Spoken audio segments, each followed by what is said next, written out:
if I gave you $100 million tomorrow, Aaron, how does that materially impact your life, right? How, what are you going to be doing? Where would you be? Who would you be with, right? And what I've found is it really comes down to some of these freedoms that we're looking for in life. And people always talk about financial freedom. So that's, one, right? Having freedom of money. So, you're not limited, right? You have the resources to travel if you want to travel, right? Or, whatever that might be. But there's other freedoms too. It's freedom of purpose, right? Like waking up every day and being fascinated and motivated about the work that you're doing, right? That is real freedom, because then you're never really working a day in your life. Welcome back to the show, Disruptors. I'm your host, Aaron Hale, and this is Point of Impact. And I've been looking forward to this conversation you're about to hear for a while, especially since I had to reschedule with today's guest. Blind guy couldn't figure out how to get his internet to work. But anyways, Dave Wolcott is my guest, and he's a former Marine. I guess you could call him a recovering Marine. And despite having walked into the wrong recruiter's office, he's a pretty smart guy. In fact, having left the Marines and raising 4 kids, including triplets, he managed to become the founder and CEO of Pantheon Investments and the Pantheon Mastermind, and is also the author of The Holistic Wealth Strategy and a host of Wealth Secrets of the Ultra Wealthy. So I think he's learned a few things along the way. And in fact, he's here to share a few of them, including the phases and what he means by holistic wealth strategy. I really enjoyed reading his book, and I was excited to talk to him all about what I'd learned from his book. And I tell you what, it's very heavy on mindset, which is important, because I think what we tell ourselves is means a whole lot, and we keep ourselves limited. Anyways, it's pretty interesting stuff, and I can't wait to get into it with it. So let's do it. Without further delay, here's my conversation with Dave Wolcott. Dave, welcome to the show. Aaron, super grateful to be here to connect with you and your audience. Well, you know what, like I told you before we started recording, there's quite a few parallels to your story and mine. And I really enjoyed reading the book and discovering your podcast because it's a fresh perspective from just the single-minded earn, invest, rinse, repeat. You take, a holistic approach, and I really appreciate it. Awesome. Thanks, Aaron. Yeah. For me, it all started, I was raised in a middle-class family in Connecticut, and I was taught that the recipe for success was go to school, get good grades, you're going to get a job, and life would just work out, right? So I kind of followed down that path, and then had the opportunity to do the ROTC, program, right? And get into the Marine Corps, after college. And as the military is just such a life-altering experience. I got to learn things they just don't teach you anywhere else in the world. Things such as leadership, teamwork, and integrity. And after the Marine Corps, I transitioned into the corporate industry, and I was suddenly really frustrated, right? I lost that sense of purpose, that sense of mission, that so drove me in the Marines. And then at the same time, my wife and I started raising a family. We actually had an 18-month-old running around, kind of running the household. And then on October 24th, 2000, we literally welcomed triplets into the world and quadrupled the size of our family. And I can tell you, Aaron, when I was sitting there and literally holding 3 babies in my arms at the same time, the biggest thing that was going through my head was, how am I going to provide for financial security for my family? I've literally just quadrupled it, and it's $1 million per kid.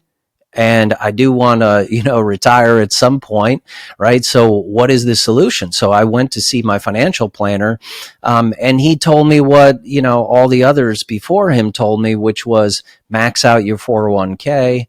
They have 529 plans for your kids that you can invest in. And it was right then that I just really learned that, people were not really building wealth as a retail investor in the stock market. So this set me on this obsessive journey to really figure out how the top 1% are building wealth. So I started investing in all kinds of asset classes, everything from single family to multifamily to office to retail to raw land to oil and gas, all kinds of alternatives. Fast forward 20 years later, did really well with that. And then I really wanted to encapsulate everything that I learned in this opaque world and really create a blueprint for other people to accelerate their wealth. So that's how I created Pantheon and really wrote the holistic wealth strategy to help other people. And, I enjoy the book. In fact, I'm going through it a second time now.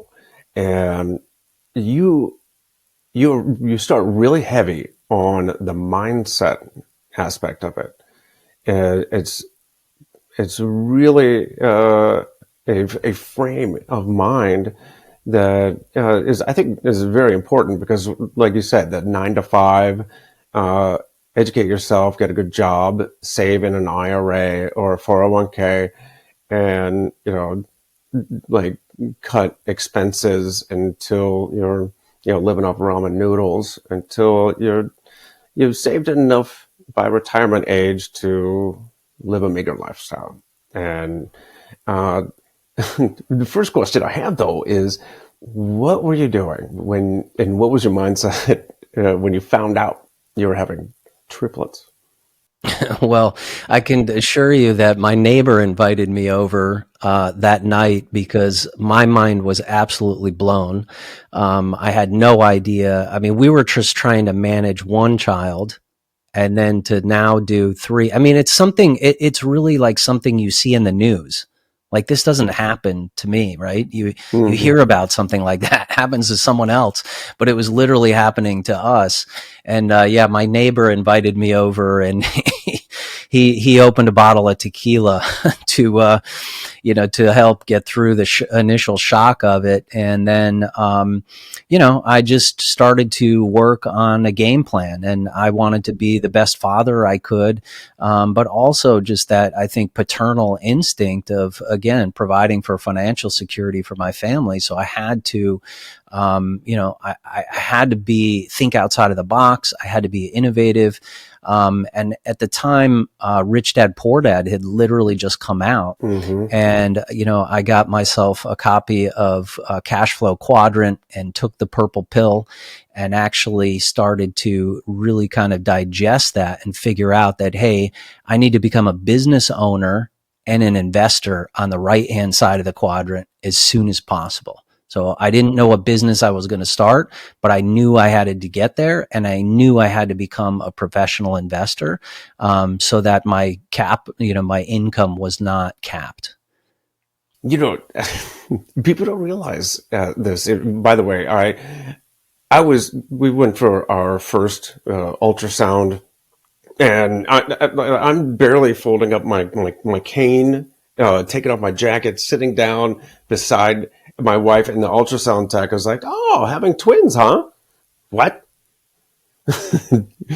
But people don't realize is that, even when you have kids, they're staggered at least a little bit, and you have the time, and you can buy things, or there's hand-me-down stuff. But when you have twins or triplets, that's 3 times everything right now. Clothes, food, all of it. So I can understand your almost panic that I've myself thought and felt to do your best, maximize your earning and investing ability.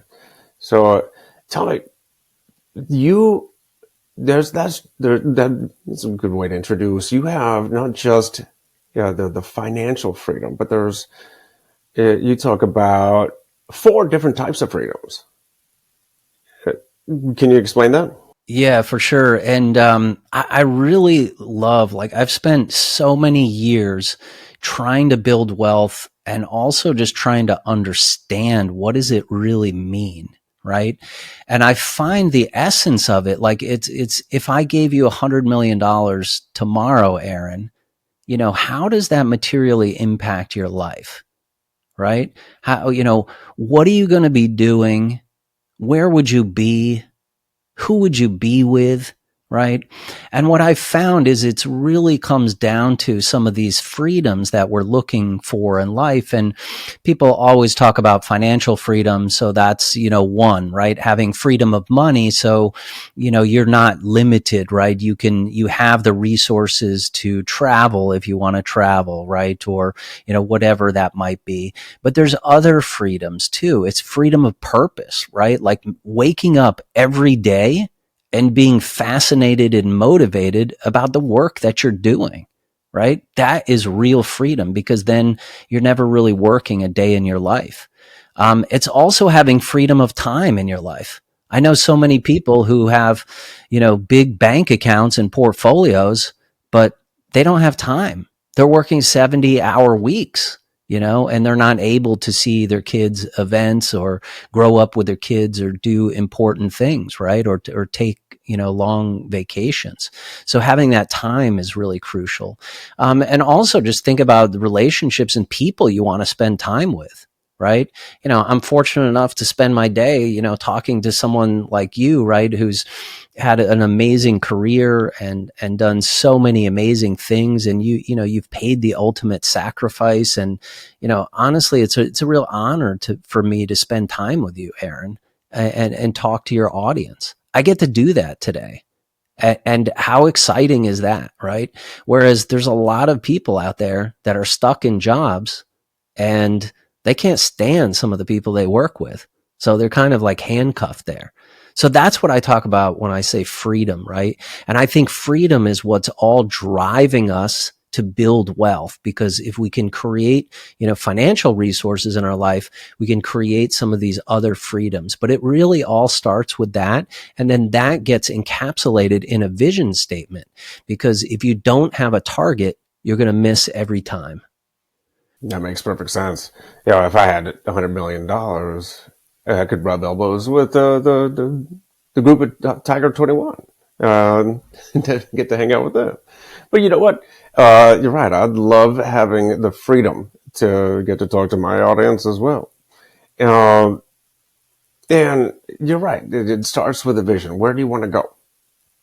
So, part of my vision is actually another thing that jumped out of me with in your book and what you talk about in your podcast is owning property in Italy. So I'm actually house hunting right now. Where you have now how many? Three properties in Italy at the same time? Yeah, we've actually, well, we kind of keep upgrading. We haven't kept them. But really, what's interesting about this is this was my vision, and it still is my vision that keeps getting bigger. And my wife, comes from Italian roots, and we really wanted to connect with that heritage. And I've traveled the world. I've been to 50 countries, 6 continents. But I've always just kind of fell in love with Italy for, the culture, the food, the people, right? The location and everything. So, it was our dream to be able to buy a property in Italy and actually not just go and visit there kind of as a tourist, but to live there and, meet our neighbors and to go out with people. And it's just been such a transformative and enriching journey. We've created lifelong relationships with friends. I'm on a cycling team over there. I've raced. I've done countless races. It's actually been 13 years now since we started this journey, and we have phenomenal relationships, and we keep going over creating new experiences, with people and places and destinations. And our kids have just such an amazing appreciation, right, for other cultures. They've learned so much with that experience. And now, as part of our legacy, we want to leave the property to them so that they can actually give it to their kids and share in that as well. But what's really cool, how this ties back to wealth, is not only was this the vision that we created, but how we started doing this was I had, passive investments in multifamily properties that were we were using the cash flow to pay for the property, right, when we originally got it. And then I also had, we're large on the infinite banking policy and cash value whole life insurance. So we help clients set that up, and we use that, right, as our down payment on the property to get that set up. And then, tax strategy is another really key piece. So, we've been able to go and, offset our taxes not only from a depreciation because we own the real estate overseas, but a lot of our travel is tax deductible because we're going to see our asset and working on our asset, right? So we were able to leverage a lot of strategies within the holistic wealth strategy, to realize our vision and make it more, economical and feasible for us. Yeah, I was curious about that too, because we own properties in other states. And of course, that makes the travel to and from those states deductible. And I wasn't sure about international travel, but it stands to reason. So, okay, we get to we'll get through the mindset part, and we're ready to start investing in ourselves. And in Pantheon invests, you do alternative investments. Let's maybe talk about that. What are alternative investments? Why not just throw money into an IRA or even a self-directed IRA? Why don't you tell me what you're investing in and how you're doing it? Yeah, sure. So basically, phase 4 of the holistic wealth strategy is asset repositioning. And we find that most people, 95% of Americans have their money tied up in two places. It's in government sponsored qualified plans that tell you when you can access your money, what the tax rate is on that capital, and how much you can take out. And the other place that they have it is in trapped equity inside of their primary residence or a secondary home, right? But the rate of return on equity on a residence is 0, right? So if we can look to actually reposition some of those assets, like for instance, taking out a home equity line of credit, even at today's rates at 7%, and I can put that into an alternative investment that's making 15 or 20%, you've got a nice arbitrage there, right? That's now putting capital to work, giving you a bigger yield. You can support the debt service with the cash flow. You've also created a larger mortgage interest deduction, so you've lowered your taxes.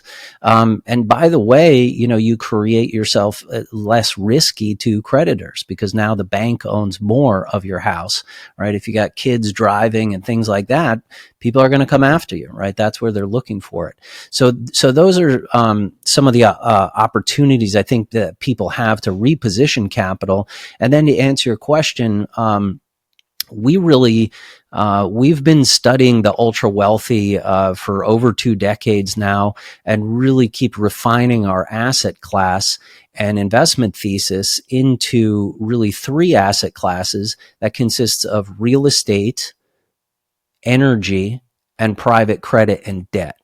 And why we like these asset classes is because they're all non-correlated to the stock market. They have very strong macroeconomic fundamentals.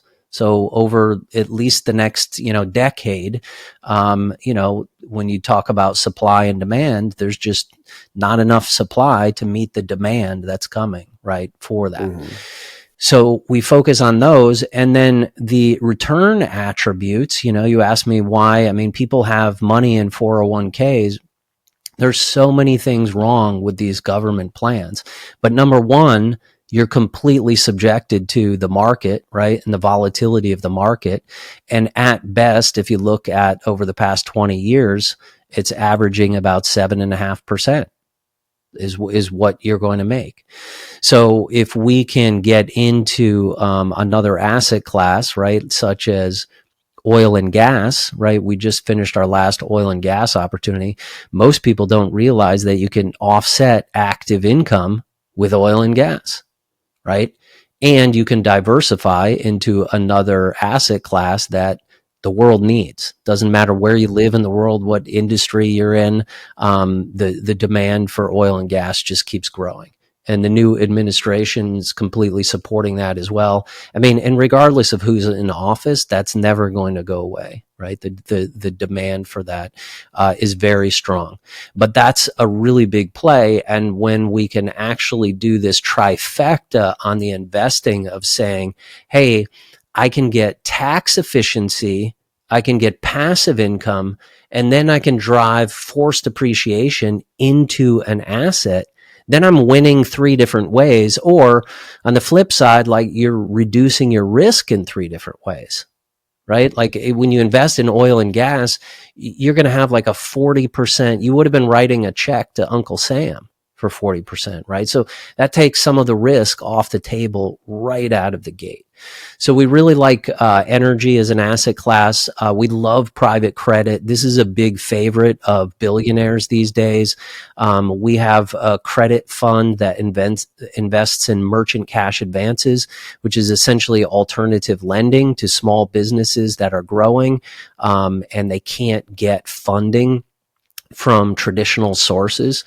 So let's say here in Florida, we have a hurricane and you've got a roofing company. They've got 2 years of backlog of business, but they can't hire, three more crews and trucks to be able to support that. Well, we can provide them funding, $500,000 in funding inside of a week.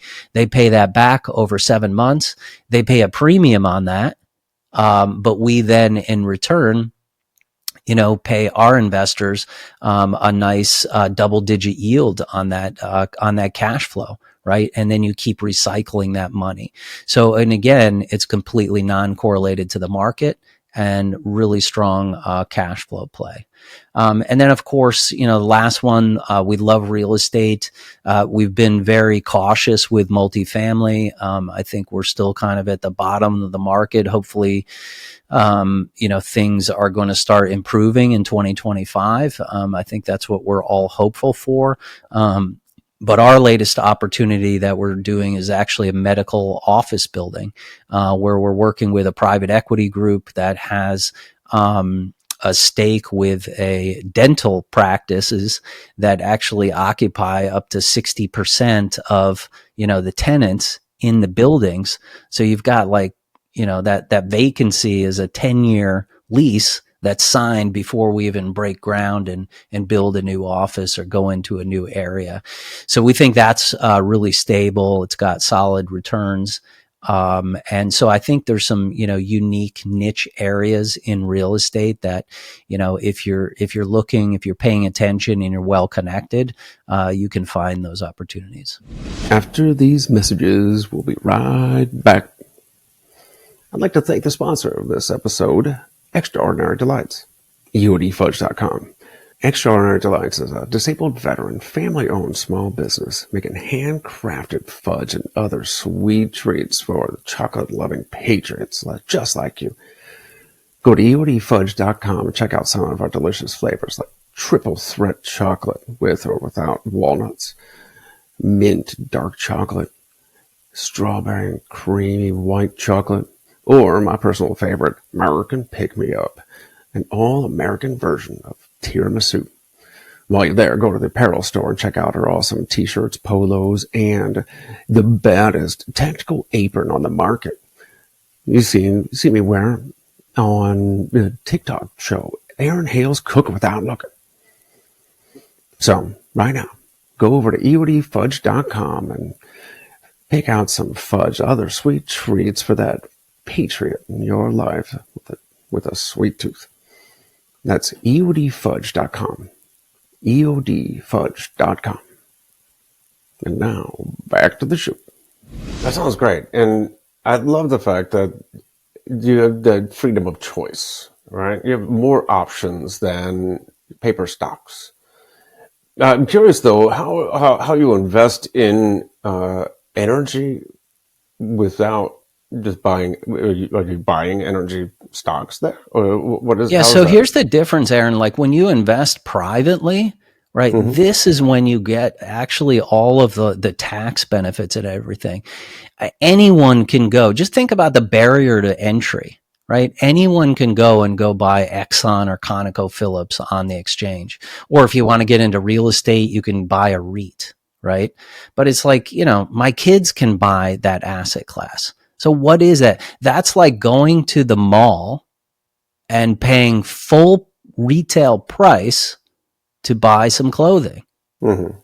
Thing. Right? When you invest in private opportunities, number one, they're very exclusive because they're only offered to accredited investors, right? So you're getting access to an exclusive opportunity. And you also don't have all the bureaucracy and infrastructure on top of some of these things. And I'll give you a real example, right? So that credit fund that we're working with, the sponsor there, for instance, there is a major financial institution, one of the top 5 major players that is invested working with that same sponsor, but we're able to give significantly higher return structure to our investors. And that's all because they have much higher overhead, frankly, and the way they kind of run their businesses. So we've now provided access for the investors, right, to be able to get access to these opportunities. The returns are bigger. And then the third really big thing is that's how you get the tax breaks, right? If you invest in the energy, you have to be a general partner to receive the active losses. Gotcha. Yeah, you were talking about the phases in your strategy, and we jumped right to phase 4 with the repositioning. Maybe we should back up and explain the whole strategy from phase 1. Yeah, that'd be great. I'll go over it really quickly and then we can kind of circle back. So again, the underpinning is think about creating your vision. You need to have a real vivid vision for what you want your life to look like in the next 25 years, right? You've got to have crystal clear clarity on what that is. Step 1 is all focused on you. It's all about mindset. And that includes all of us have limiting beliefs. I was brought up in an environment that frankly money was scarce, right? So there was a big scarcity around, money. It took me many years and a lot of work to figure out how to shift that into an abundance mindset. Right. So changing your mindset to doing that, also having a growth mindset where you can learn about new opportunities. And instead of saying, well, I support green initiatives too, but maybe you might want to understand how oil and gas actually works.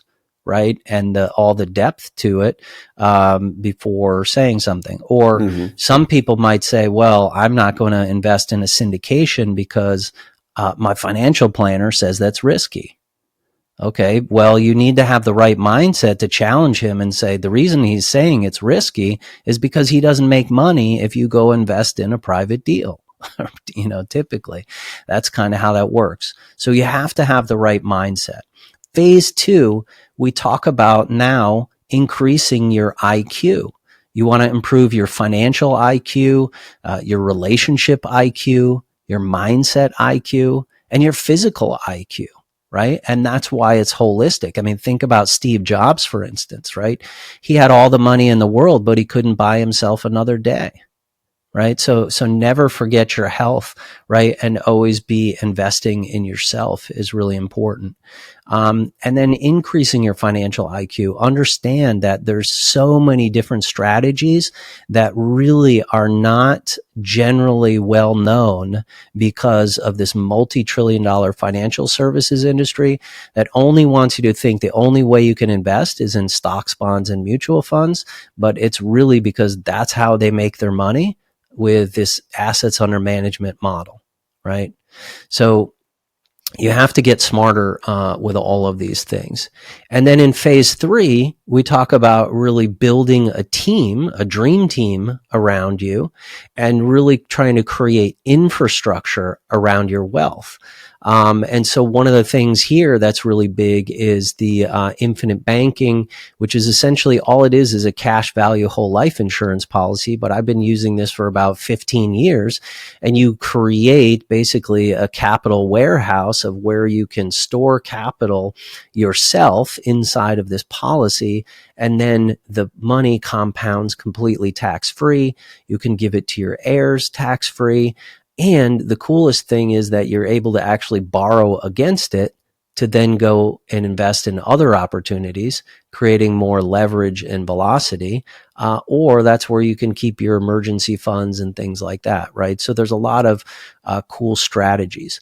The second one that's huge is tax strategy. So many people do not have a tax strategy. They have a tax preparer, right, that's filing their taxes.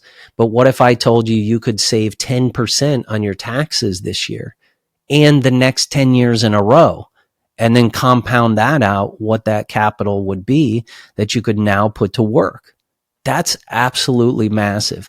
And that takes understanding, not only getting the right, proactive CPA and planner on your side and working for you, but it really understands how do taxes work, right? And once you realize and you make the paradigm shift that taxes are really a roadmap of incentives, right?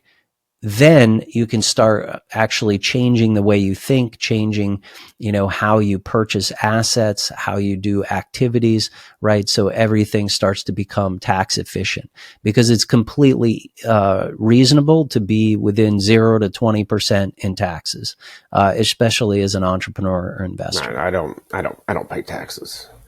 It's not because I'm an entrepreneur or invest in real estate. I just don't like them. I don't pay. There you go. Yeah. See, because you're educated and you understand, right? That's what I meant. There's a lot of people that, they're making very good income, but they live in the state of California or something. They don't understand how taxes actually work, and 50% of their income is being eaten up by that. So just imagine that, it takes you to work all the way through June just to pay taxes, right, out of the year. And that's a pretty sobering thought. So tax strategy is a key one. That's phase 3. Phase 4 is moving into that asset repositioning that we talked about. So really trying to understand, okay, what do I have to work with today? Right? This all sounds great. I created my vision. Maybe I don't have extra capital to go invest in that next, oil and gas deal. So what can I do? Well, you can start looking at optimizing your portfolio. And again, with all the education and knowledge you now have, you're going to realize that, why do I have 70% of my portfolio all in 401ks and IRAs that are all in the stock market, right? Maybe I could transition some of that to a self-directed IRA. And frankly, I even went as far as this, Aaron, which was, 10, 15 years ago. I had saw the light, and I've been investing in real estate and alternatives and doing really well. And I did the math. So I actually exited my 401k. and I paid the penalty and I paid the taxes on it. And I figured, hey, if I break even in 5 years, I'm going to be way better off like 10, 15 years down the road. And I broke even quicker. I offset the taxes doing other strategies like oil and gas, and was able to just keep compounding my money. And I've never looked back. Right. So again, I'm not necessarily advising that. I'm not a financial planner or a CPA. But what I'm encouraging people to do is really just take the filters off of what you think you know about wealth, and then start making some different assumptions, and then do the math for yourself, and then see what makes sense. That's And then just, lastly, just saying, that's just sacrilege. You closed out your 401k, and I think there are financial planners around the world gasping. Sorry to cut you off. Go yeah, ahead. yeah. And you're just saying, open your perspective, open your mind to not just alternative investments, but alternative methodologies. 100%. I mean, knowledge is everything, right? Mm-hmm. And once you start doing the math, we actually, if anyone's interested, we have a 401k exit calculator that we can share with the listeners. And, you can go through some simulations yourself and make your own assumptions. And it's quite interesting to see, where you end up. I do have a couple questions. Was that Yeah, and the last phase is we kind of talked about it before, which is build massive passive income. So that's essentially the fun part of taking action, starting to invest, in all these other asset classes that we talked about. what I think was great about this is not only are you maximizing your earning potential, you're starting by maximizing your your own personal net worth by growing your income, your IQ, and you have that financial, actually the four IQs, reducing those, there are three wealth disruptors. You mentioned the government qualified plans, taxes. What was that other one? About mindset. In mindset, right? So you're reducing the disruptors, you're increasing your earning potential, and then you utilize it. It's like you're recycling the same dollars by taking the equity from your investments, whether they're like your equity in your home, HELOC, or other credit, line of credit, or loan, or insurance. And it's almost like debt arbitrage or earning arbitrage. You're taking the equity and then investing that. So your investments are buying investments. That sounds, your assets are buying assets. That's fantastic. But then ultimately, at the end, you've maximized your ability to make an impact in this world. And it's not just trading time for money. That's amazing. And I appreciate that you're able to break it down so well.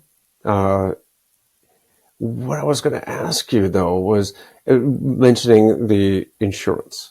It gets there's a lot of controversy and a lot of argument behind that. It's some people say it's a bad investment vehicle, but then other people say it's not an investment vehicle; it's insurance. But it seems like it's like multitasking, where it's not a great insurance policy, and it's also not a great savings account because of the interest rate. Can you explain what makes this such a good way to build your wealth? Yeah, sure. I mean, there's a lot of confusion in the marketplace, and I think that's because it's used in different ways, and there's so many different ways to kind of structure some of these. But one of the biggest things I've learned from the ultra wealthy, Aaron, is that they really know how to maximize multipliers, right? And if you think about it, if you go buy $1,000 worth of Tesla stock, what's the only thing that you're hoping for? It's that it goes up in value, right?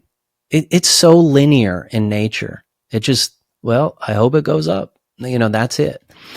Now, you can take this life insurance product, you can create tax-free compounding, okay, that can go up to, you can be 120 years old and it's still tax-free compounding. You have control, unlike a 401k, you have complete control of the capital that's in there.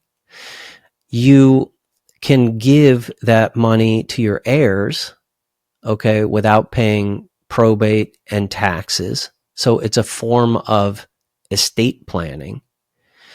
You definitely have the life insurance. I know that I feel a lot better at night because I have my own life insurance should anything happen to me, that my wife and my family are okay. And it's much greater than just some term insurance policy that they will have.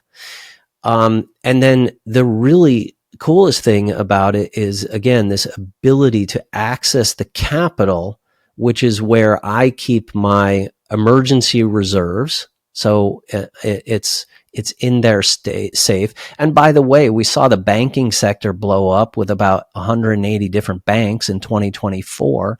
And I can tell you that some of these mutual life insurance companies have been around since the Civil War, paying dividends, never missing a beat.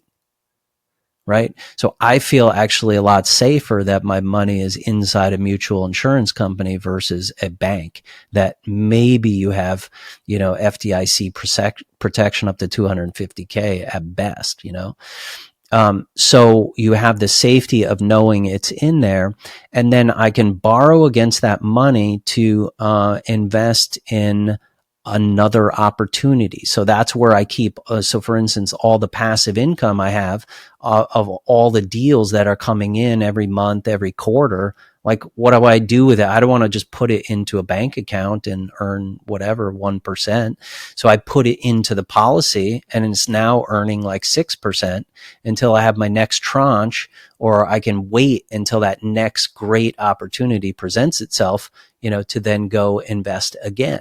Right. So it's kind of like a multi-layered thing where I keep the emergency reserves capital in there. Then I keep my dry powder in there waiting for, new investment opportunities. And what that does is, if you look at that over time, that's starting to create a lot of overall velocity to your portfolio. And then on top of all this, you're in control.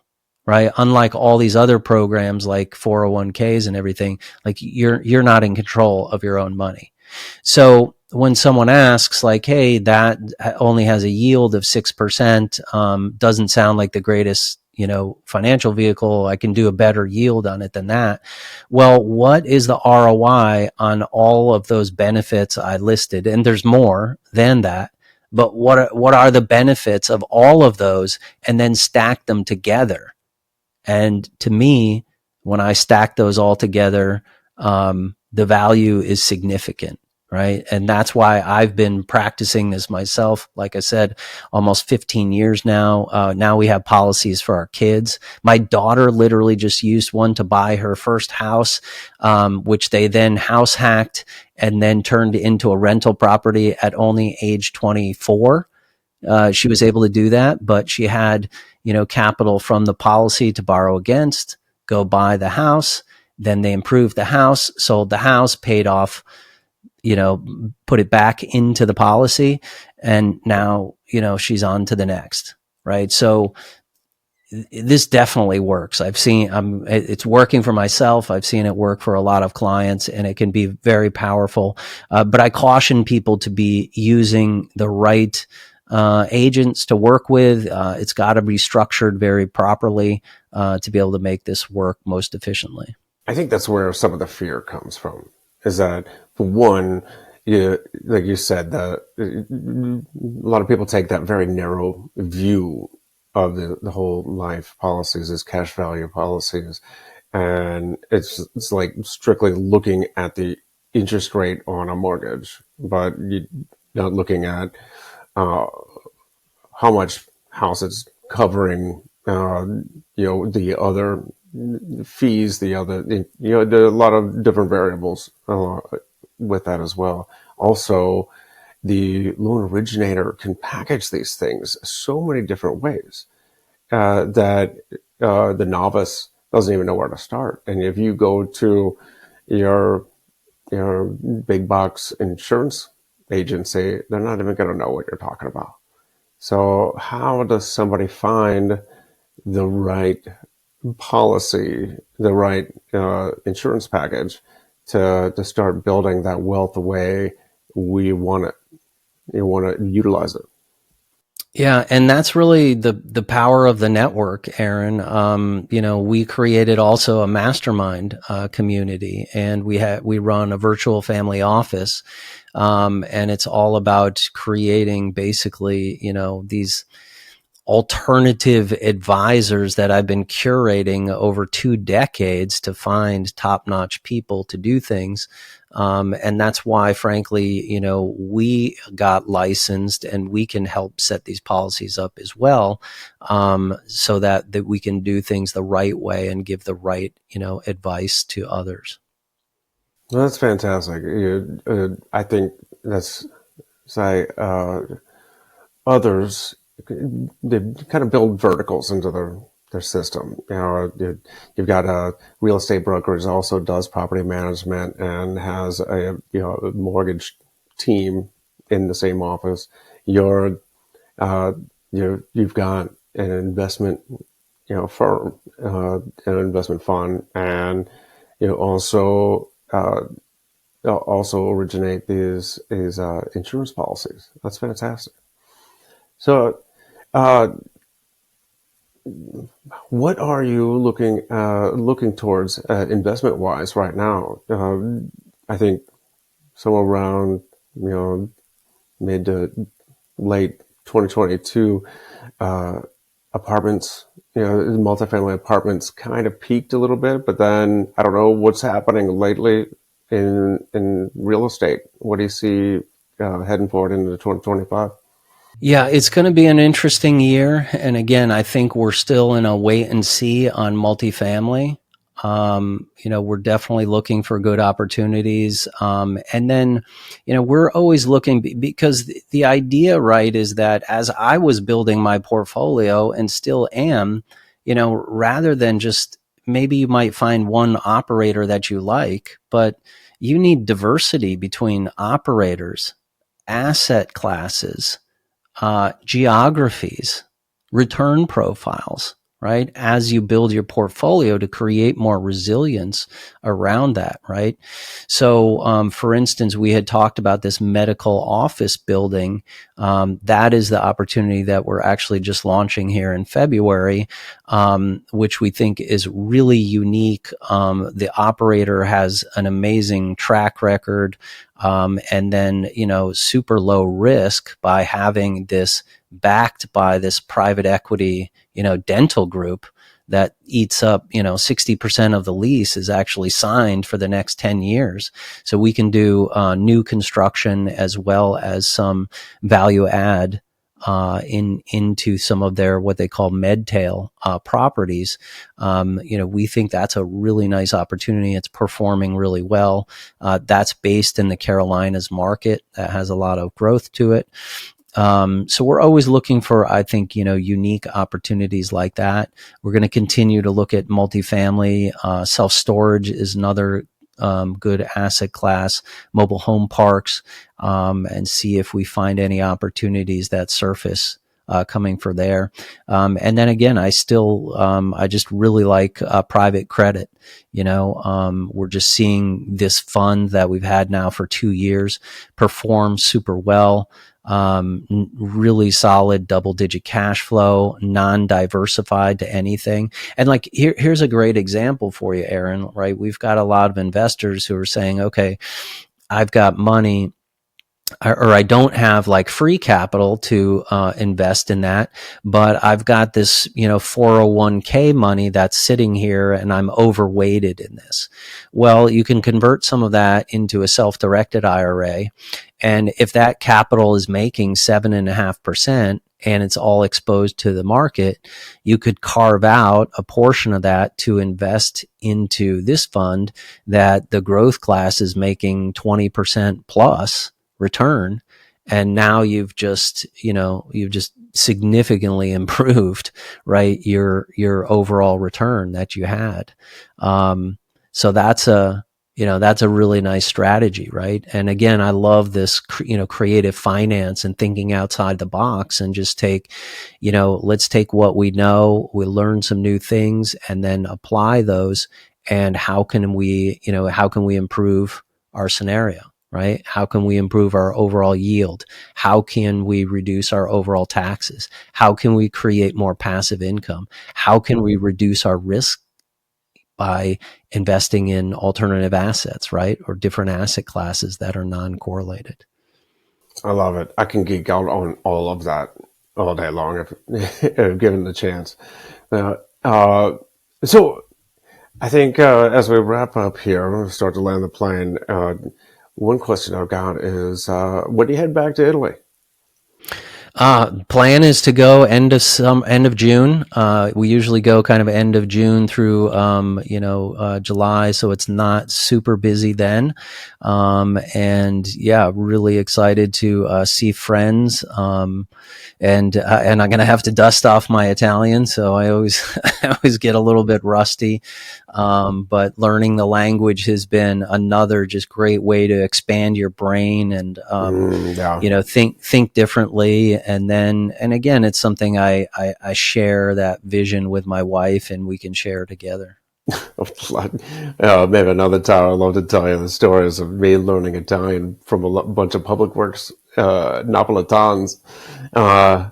In fact, I took my wife on our honeymoon to Florence, and it was hilarious because I was just went deaf and just got the cochlear implant and barely learned how to use it.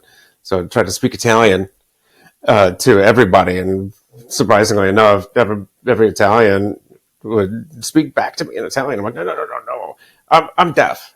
You're gonna have to tell my wife. And then they would speak to her in Italian. I'm like, no.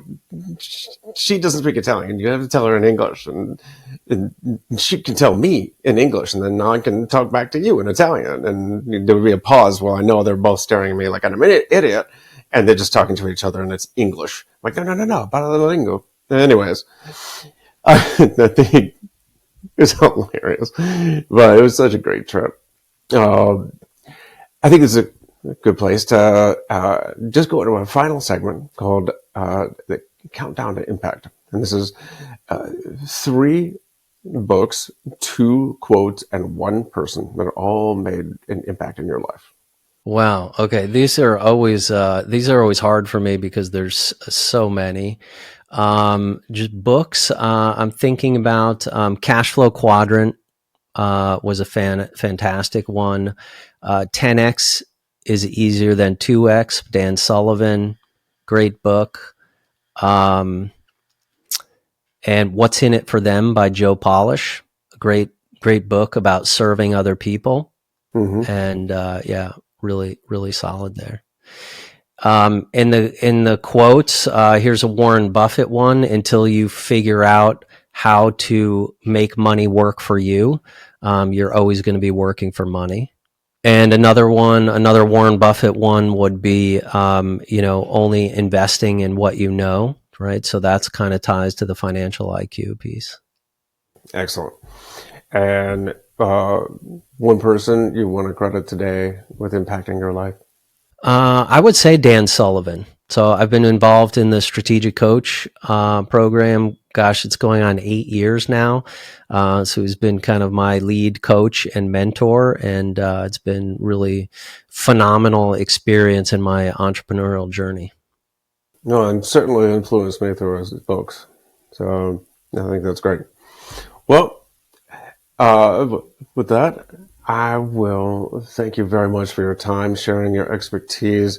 And like I said, I've been really looking forward to this, and I was disappointed that we had to reschedule it the first time. So I'm glad we finally made it happen. Yeah, really appreciate the opportunity, Aaron. And if anyone would like to learn more about the concepts in the book, what I wanted to do for your audience is provide a free copy of the book.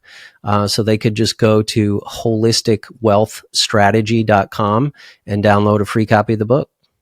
Terrific. And we'll get that into the show notes, and we'll get it out to the audience. Thank you very much, and take care.